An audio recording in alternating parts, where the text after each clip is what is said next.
Kathi Lipp, we are so happy to have you on the podcast, literally for such a time as this, because if I know anybody who would help with a crisis, it's you, the queen of practical. Oh, Krista and Alex, I am so grateful to be here. And I know, you've probably planned your podcast out for months and months, but I love that you said, no, we need to talk about this because we have to be the body of Christ during a crisis. Absolutely. And, I know things are changing daily. So even by the time we put this up, probably things will have evolved and changed because it's like hourly. In my world right now, my daughter who's studying abroad in Spain, we are actually in the process of figuring out how she's getting home because her program just canceled. And so it's like literally I was on the phone at 11:30 last night with a friend saying, nope, she needs to stay put. We need to not have her on planes. And then at 2:00 this morning, we're talking to her on the phone. Her program's being canceled and we're needing to fly her home. So literally by the hour, things are changing.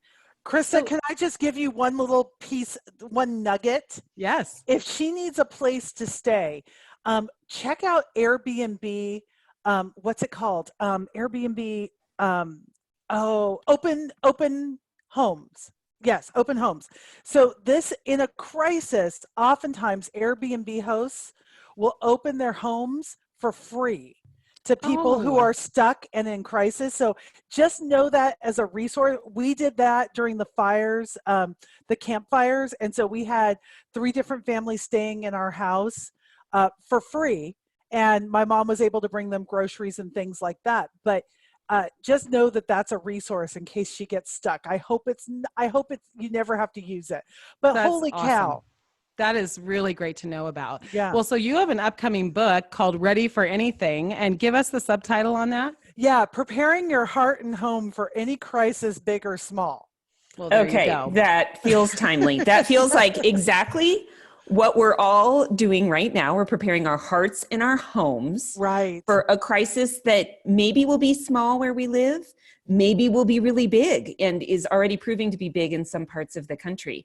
So my minute by minute update is that the elementary school 5 blocks from us shut down this morning. It's not the school my kids go to. They go to the one just past it. Right. But parents are being called, come pick up your kids right now. Yeah. Because we have a confirmed family in the school community. So by the minute, things are changing with this. And events are being canceled, flights are being canceled, all the things. Right. So how do we start us off, Kathi, with the mindset that we want to have as people of faith that want to do practical things so that we are prepared? What's the mindset? Because I will say, I'm going to confess, I've been a little frustrated online when I've heard people say, I'm not operating out of fear, I'm operating out of faith. Right. And they say that sometimes as a comeback to, we don't need to go to the grocery store and prepare to be home for a few days because that would be fearful and we are faith-filled people.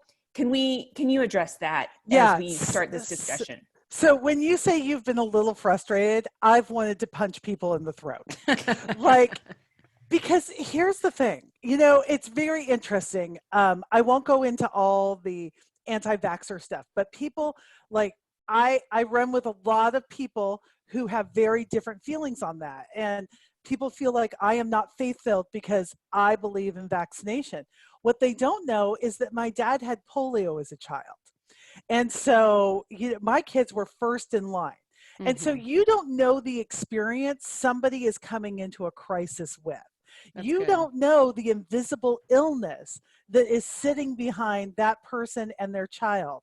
And then here's the other frustrating thing is I did a post a little while ago for a bunch of my readers, and one woman has just had a premature child. She can't get hand sanitizers or face masks because there's a run on them.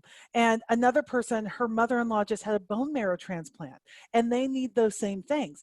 So I like to say, I believe we need to find an approach somewhere between I just trust God and 10 years of baked beans.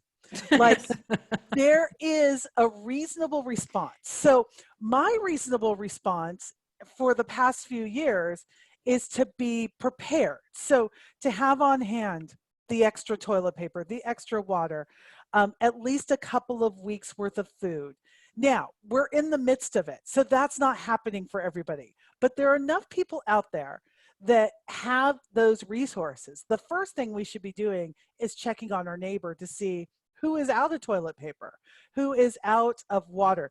And, people mock everybody with the toilet paper, but here's the thing, we're not hearing clear guidelines from our government. And so when people want to feel like they have some control, and they know that in a crisis, you're going to need toilet paper and water. So that's the first thing they go to. So it's easy to mock, but really what we should be saying is people are scared and they're not sure what to do. So let's come together. So part of what I think that most of us need to do right now is take an inventory. What do you already have at your house? What do you have that maybe, you were saving for a rainy day, or what, that's not our favorite kind of tomato sauce, so I kind of put it in the back of the pantry. Just see what you have, because Red Cross guidelines say you should have 2 weeks worth of food and 2 weeks worth of water on hand all times, not just for the coronavirus, not just for earthquakes or hurricanes. We've all been in this. Alex, you live where snow. I mean, like, Colorado has the craziest weather of any state I have ever been in. Like, every time I'm there, it's either on fire, under snow, there's floods. Every time I go, it's nuts. So it's just common sense to be prepared at all times. Now, you're saying, okay, well, Kathi, we're past that. So I would say this: figure out what you already have. Try to come up with a couple weeks worth of menus with that, and then go to the store and buy what you actually need. Because I think what most people do is they go to the store and they're buying canned Spam and water and they're buying all the things that they do in a panic. And there's no reason to panic right now. There's every reason to be prepared, but there's no reason to panic. Interesting. I just did that yesterday. I meal planned. We have family coming in town this weekend anyway, so I had to go and get all my ingredients for what I'm making for them. But then I just went ahead and planned an extra 2 weeks worth that I could just buy, and then I'm going to make them and put them in the freezer. Krista, that's perfect. And here's the beautiful thing about that. You were not panicked at any point in that process. You're living your life, but you're also saying, hey, I may need to be prepared. What if your guests get stuck with you? What are you going to do there? Do you have the food to take care of them? And so it's thinking not just of ourselves. It's not the barrier method. I like to think of it as, when there's a crisis, it's the same when you have a little bit extra. It's about build a longer table, not a higher fence. How can I include people who maybe didn't have the resources, the time, the space to prepare? How can I help them?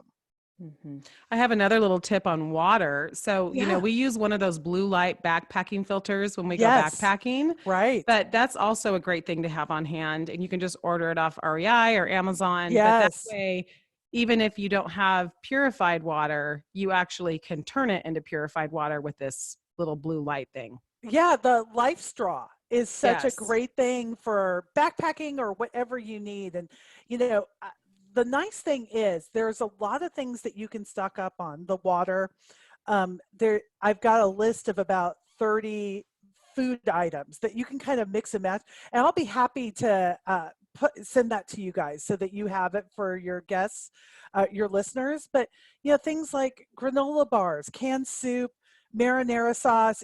Fortunately, we're in a potential crisis right now. We're not, for most of us, this isn't a crisis. We just have to come in with a smart attitude.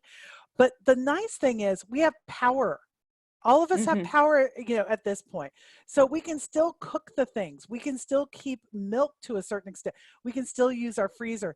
I like to think of this as good practice for the time when maybe you don't have power. Try to stock up now on things and really give yourself an opportunity and your kids an opportunity to learn how can I not just survive, but actually thrive and help other people out during a time of crisis. Yeah.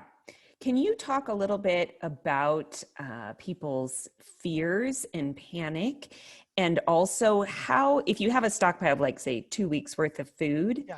and say schools are closed for 3 weeks and you're told kind of stay home, don't do anything. Right. How do you plan that out and space out food? I'm picturing myself telling kids, you're going to eat every single bite of that waffle. I am not throwing any of it away because we don't know how long we're going to be here. Right. So Right.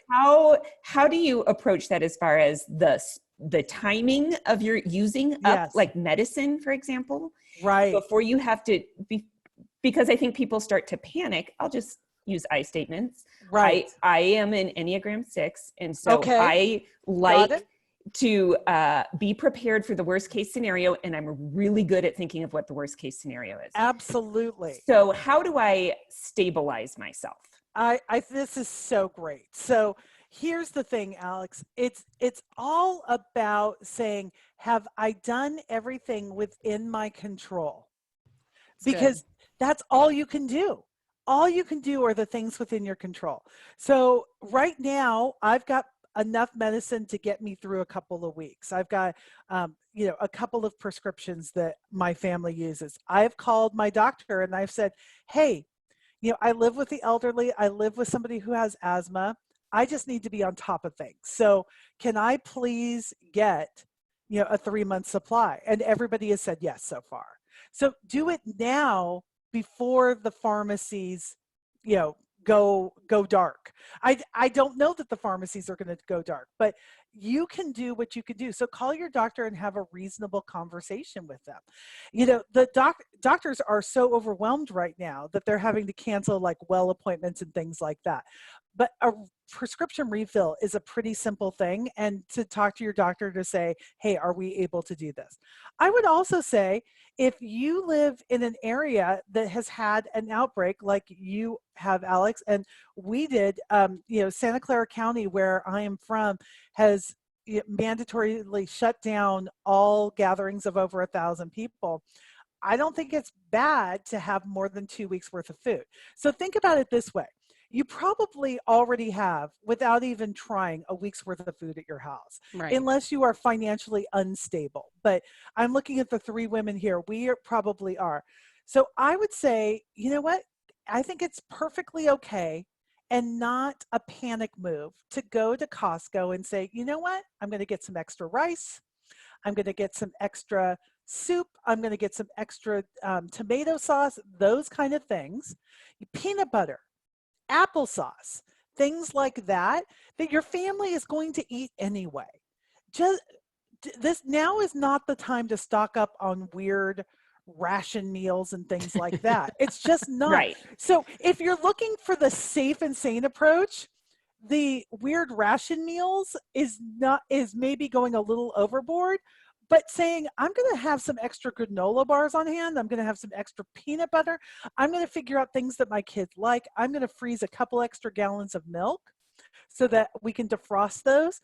That's wisdom. It's not panic. It's wisdom, because all of that food you will be eating eventually.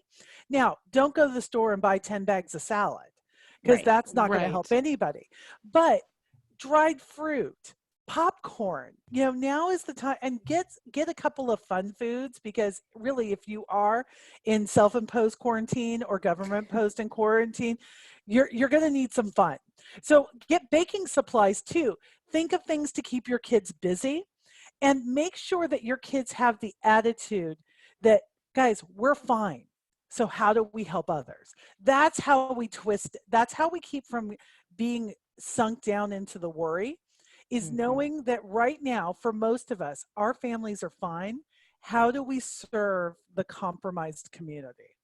I love it. That is such a good word, and such a mind. I mean, it's a very simple shift in our thinking, but a very important one, because I think when we get fearful, we get that in that scarcity mindset, and we start to hoard, right? We have a joke in our family, like, stop hoarding that. We just start to hoard and get super inward. And so I love that shift of like, no, okay, we're okay. And now let's reach out. Yeah, exactly. And it's good for your mind. It's good for your neighborhood. It's good for your kids. And this, aren't these the adults we want to be raising? To say, I'm fine, I'm going to be wise, I'm going to wash my hands more than I've ever washed my hands before in my life. I'm going to take care. But I also know this, that, we all talk about the mask on the airplane. We have to take care of ourselves before we can take care of others. Taking care of ourselves in this circumstance is actually pretty easy. And because none of us are in crisis right now. I've got some friends, my pastor's wife and her daughter, who's also my real estate agent, who just sold my house. They just came back from Italy. And so they're in a 2-week self-imposed quarantine. And so we're trying to figure out how we can help them kind of long distance and stuff. But they're doing the right thing. They're serving others by staying out of the mainstream, so we can really flatten that curve of spreading things. Because it was pretty funny. I know that you guys saw last night that Tom Hanks and his wife have been tested positive. And people I posted something about it and people kept posting to me, but it's in Australia. I'm like, do you know how viruses work? Like, it doesn't matter that they're in Australia. It doesn't matter where anybody is. Because of international travel, we have to be aware. And, it's just being wise. And if you are really in a place of fear, I'm not going to tell you don't be fearful, because you know what? I don't know what your history is, but I also know this, that the women I'm looking at here are really capable women, and they are capable of taking care of their families to the extent that they can take care of others. And so I have full belief in you, and I would share it with a safe friend, not one who's going to say, oh, would you just get over it? Like, it's in Australia, it's not even in our community. No. We have to listen to each other's fears. We also have to be wise about it, but also to say, I am so sorry that this is so hard for you, because I understand, we're in different places, and that's okay. I have to take precautions because, like I said, I live with somebody who's 70 plus right now. We're here taking care of my mom, and I live with somebody with asthma. We're not going out, we're going to say, let's use wisdom. So it's not overreaction. You have to be the advocate for your family. Okay. So let's say somebody feels like, my pantry's stocked, my fridge is stocked, I'm ready to go. Maybe there has been an outbreak in our community, maybe there hasn't, but I do have neighbors that I know are trying to stay home because of their age or a medical situation in their family. Right. What are some practical ways that we can care for them where we are not maybe entering into their space? Because here's the thing, I think I'm fine. I feel fine. I look fine. Yep. But I may be carrying the virus and not know it. Right. So how do we love our neighbors well that are trying to create some real physical barriers to protect themselves in a way that will actually be helpful? So I've got a quick list of 10. Can I just read these to you? Perfect. So the number one thing is just asking, can I get anything at the store for you? Just putting it on the front porch, walking away. They can Clorox wipe whatever they need to do, but so you can trust them to do the safety procedures on their end, but you can get that food to them. 2, I have plenty of blank, hand sanitizer, extra food, toilet paper, whatever it is. Let me know what you need. I want to share with you. So be insistent of it. Call your grandmother, call your neighbor, call the person. Lots of these assisted living facilities are totally shut down, and there's nobody going in or out. And so Roger's mom is in an assisted living facility, and so we're just making sure that we're calling on a regular basis to make sure that she, because loneliness is a big, when you're isolated, loneliness is tough. This is not necessarily for a neighbor, but maybe people who are serving you. Leave a huge tip if you can financially. Some of these take time, some of these take money. They all count though. So if you've got somebody coming and doing DoorDash, give that guy an extra $5, throw something on there. Dog walkers, even if you're home, don't stop having somebody come walk your dog, because they need that income.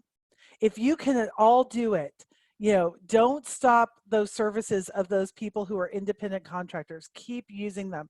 Maybe you're barista at Starbucks. I got the notice today they may be shutting down some Starbucks, and it's like, okay, all hope is lost. Yeah, I just saw Alex's eyes like, but you know, it's you know, I support any measure to keep people safe, and especially people who are serving us.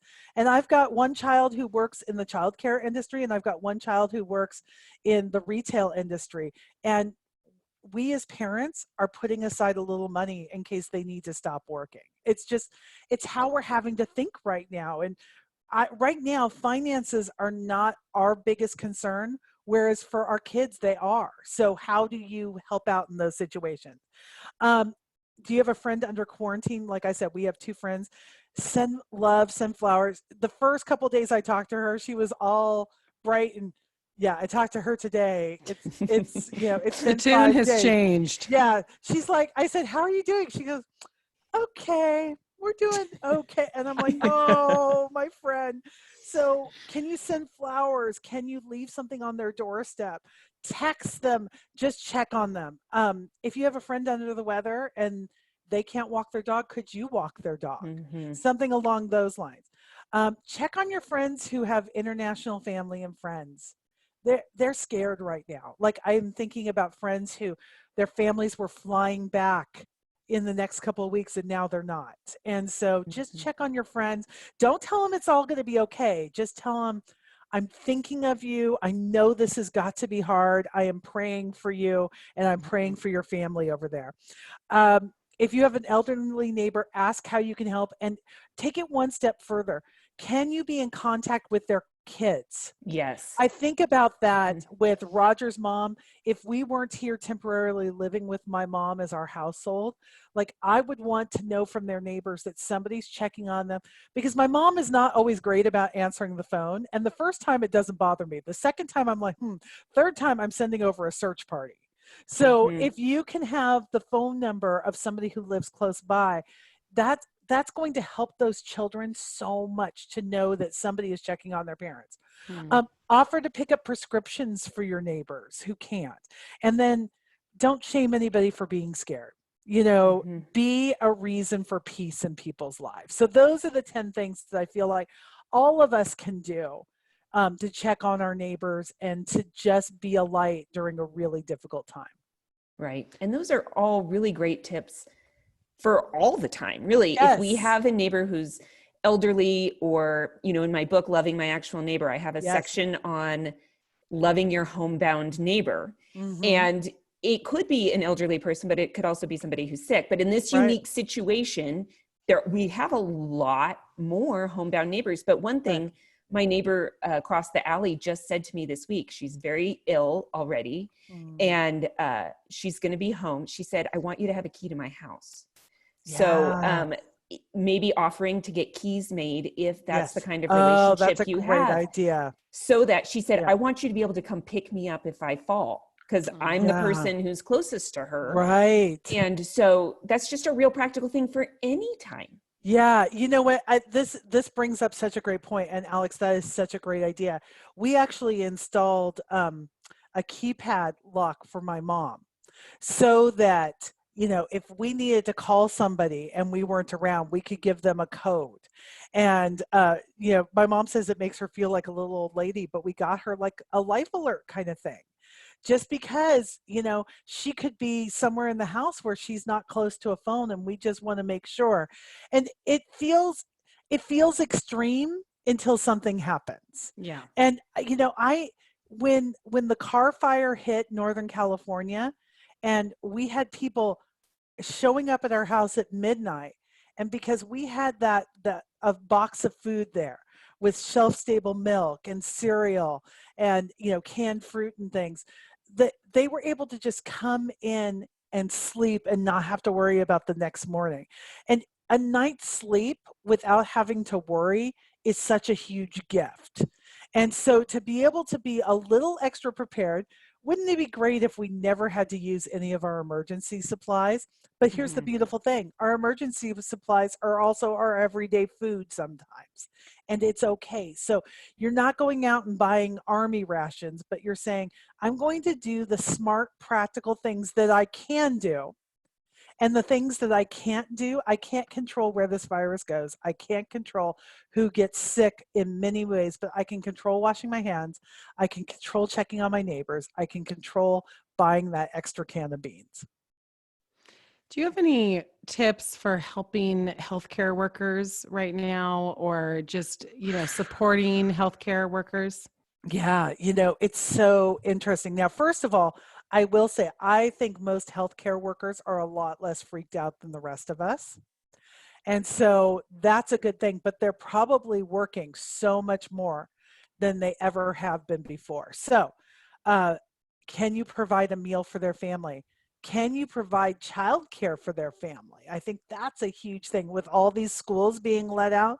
Even if you can arrange a play date for a couple of hours so that they can get a couple hours extra rest. I would, my favorite app in the world is the Starbucks app. And right now, Starbucks is still open and doing what they do best. And so you can just do that from your phone and send them a card. And it makes all the difference in the world.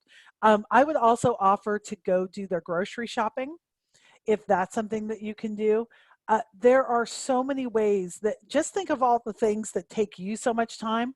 And could you do it at the same time for your friend who is just working like a dog right now? And this is a great reminder. We just sold our house. It changed hands today, but our two next door neighbors in San Jose are both healthcare workers, and I hadn't thought about them. So after we get off here, they're going to be getting a Starbucks card. I love it. Well, my friend even did that on Venmo the other day. She just Venmoed me $5 and said, go get yourself a cup of coffee. And I was like, that's the cutest thing ever. Yes. Thank you. Yes. Isn't So it sweet. wonderful? That is And nice. you know what an opportunity we have to be the body of Christ right now. What an opportunity. Because how, if you've been on Facebook lately, every other post is coronavirus. I don't remember ever seeing a situation like this. It's touched everybody. Roger, my husband, is working from home now. And, so like he's got and I thought, oh, this is so great, but I forgot he's got people who can't work from home because of different circumstances and things. So how do we support them? And just because things are inconvenient, it doesn't mean it's wrong. It doesn't mean we're overreacting. It means we look at Italy, they had to take the most drastic measures to even, to start to even things out. And I don't even know if they are at this point, but we all have to give up. And those of us who have been given more, we need to give the most. We have to figure out what that is. I do have a question because you're touching on something, with Italy, they've shut down all commerce except for the essentials. And that's really stressful. And I think that's a really big fear point for people, is just the financial implications. So can you speak to that a little bit? Well, and that's why I say those of us who have resources have to be willing to share out of our abundance. And it may not feel abundant right now, but that's why I said we're having to put a little money aside that we were saving up for a vacation. We're taking that money and saying, do our kids need to not work at some point? We don't know. And that's why I say be very generous with those people who are bringing you your food, who are in the grocery store. How can we love on them better? And so to think about those people who are serving us, they used to be invisible to many of us. They can't be invisible anymore. We will see how important, my son who works in the bakery at Safeway, when you can't get the bread, when you can't get the birthday cake, things like that, you start to realize, wow, there's just a whole ecosystem that I've taken for granted. How do I love on them? Because we all have those people in our family or our close friends. And I say, take care of the people who are closest to you, but also go to the agencies that are taking care of people well. So Roger and I are trying to figure out, we're in this community that we're not familiar with right now, living with my mom, but where is the food bank that we need to be supporting right now? What does that look like? Right. And I will say, just knowing being on the front lines of a ministry that serves the poor in our community, I think the concern often is people give out of what they feel like is their abundance. And so we feel like, oh no, the market's going terrible. I'm watching my money disappear. And ministries or groups that are trying to continue to serve the most vulnerable populations are still dependent on that income. And so the generosity of the church, I think now is such a moment for us to step forward and say, I am willing to sacrifice and to hurt a little bit, whether that's financial, whether that's my own health. I mean, as people are going out and doing these essential jobs, or if it's caring for my neighbors in a way that's very practical, that I can put their trash out so they don't have to come outside, or I can do these, I can walk their dog. My neighbors across the street are both physicians. And so we already had that conversation last night because it's hitting hard in Denver right now. We're their backup childcare plan. And so like that's being established. And so I can say, you know what? I've got a lot of margin in my days right now. You don't. Because you're serving the greater good, I'm going to serve you. And we all have that unique place where we can do that. It's so true. So we look at this, what is your abundance? And sometimes our abundance is 1%, but if I know where my meal is coming from for lunch today, then I have an abundance in my life. I do. So space, time, energy, and money.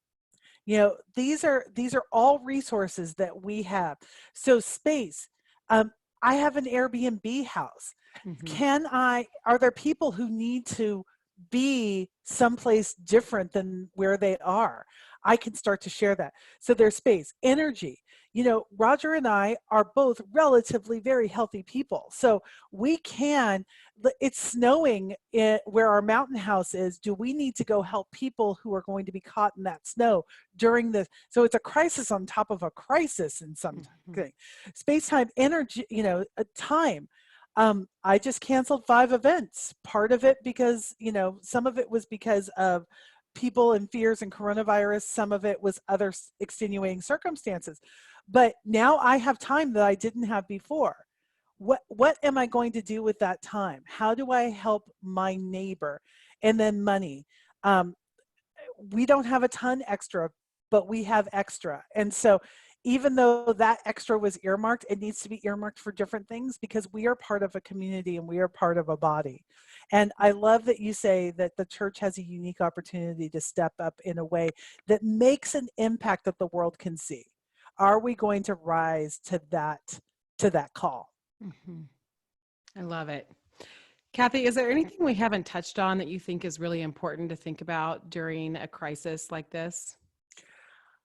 I think the way we talk to our kids is so important to really help them reframe that they are not victims in this, and it's okay to talk about your fears, that we as a family are a safe place to talk about those fears. We're not going to diminish you, and we're not going to diminish grandma who is fearful right now, or our cousin who is perfectly healthy but has, you know, is fearful right now. That our families are safe. And so instructing our kids that we get to be the helpers in this point. I mean, I just love Mr. Rogers, you know, look for the helpers. I want to be the helper. So how can I do that? So, and letting our kids know that there are things that they can do. Washing their hands is so, so powerful. And loving on others is so, so powerful. And calling grandma I mean, so much of what we're doing here is such a mental battle and a spiritual battle, and that our kids are more powerful than they know, to let them know that.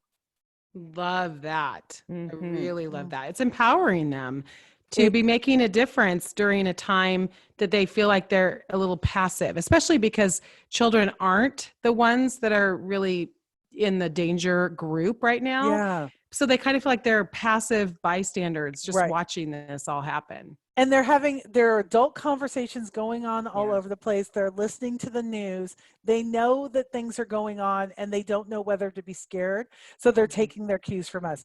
The other thing I will say is one of the conversations I'm having with some of my friends right now are parents of kids with special needs. And so asking those parents, is there something that I can do? Is there something that my child can do to help your child, to help your family? And opening up that conversation is a great way to be able to say, you know, here we are with extra time or extra resource. What can we do to help support you? And because they have needs that we don't know about if we don't have special needs family members. Yeah. Yeah. And I would think too, kids who are dependent on the medical system already, the fear that the system is going to get overloaded. I can't imagine. Yeah. There's a lot of fear there, I'm sure. Yeah. And we don't know as a country how to deal with this. And I'm not blaming anybody. I'm just saying this is uncharted territory. It doesn't mean we need to be more fearful. It means that we need to come together, even if we can't physically. You know, we're going to have our social distance. But God bless Facebook. I know people are frustrated by it because it can produce fear, but also it's our fastest way of getting current information out. Social media is, and it's a great way to be able to just say, you know what, I have a half hour right now. I'm going to text some friends and just say, I'm thinking about you. Or I am praying for your daughter right now, who I know is in a tough situation. Or I'm praying for your mom, who I know is overseas.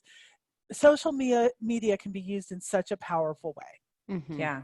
Yeah. That 5 minutes of, I'm going to text as many people as I can in the next 5 minutes to say, I'm thinking about you and I'm checking on you. Yes. How are you doing? And sometimes I'll say, if you want to talk, I can talk later. Because I don't want to wait until the time I can have a full conversation to text, because that will feel like never. Right. But then you can check in with people and see who actually needs further check-in. Yes. And then we can schedule that. Exactly. I love it. Okay. I just want to give everyone an update on the minute by minute changing that's happening here. Tell. I just got a text from my high schooler that spring sports are being suspended for Denver public schools.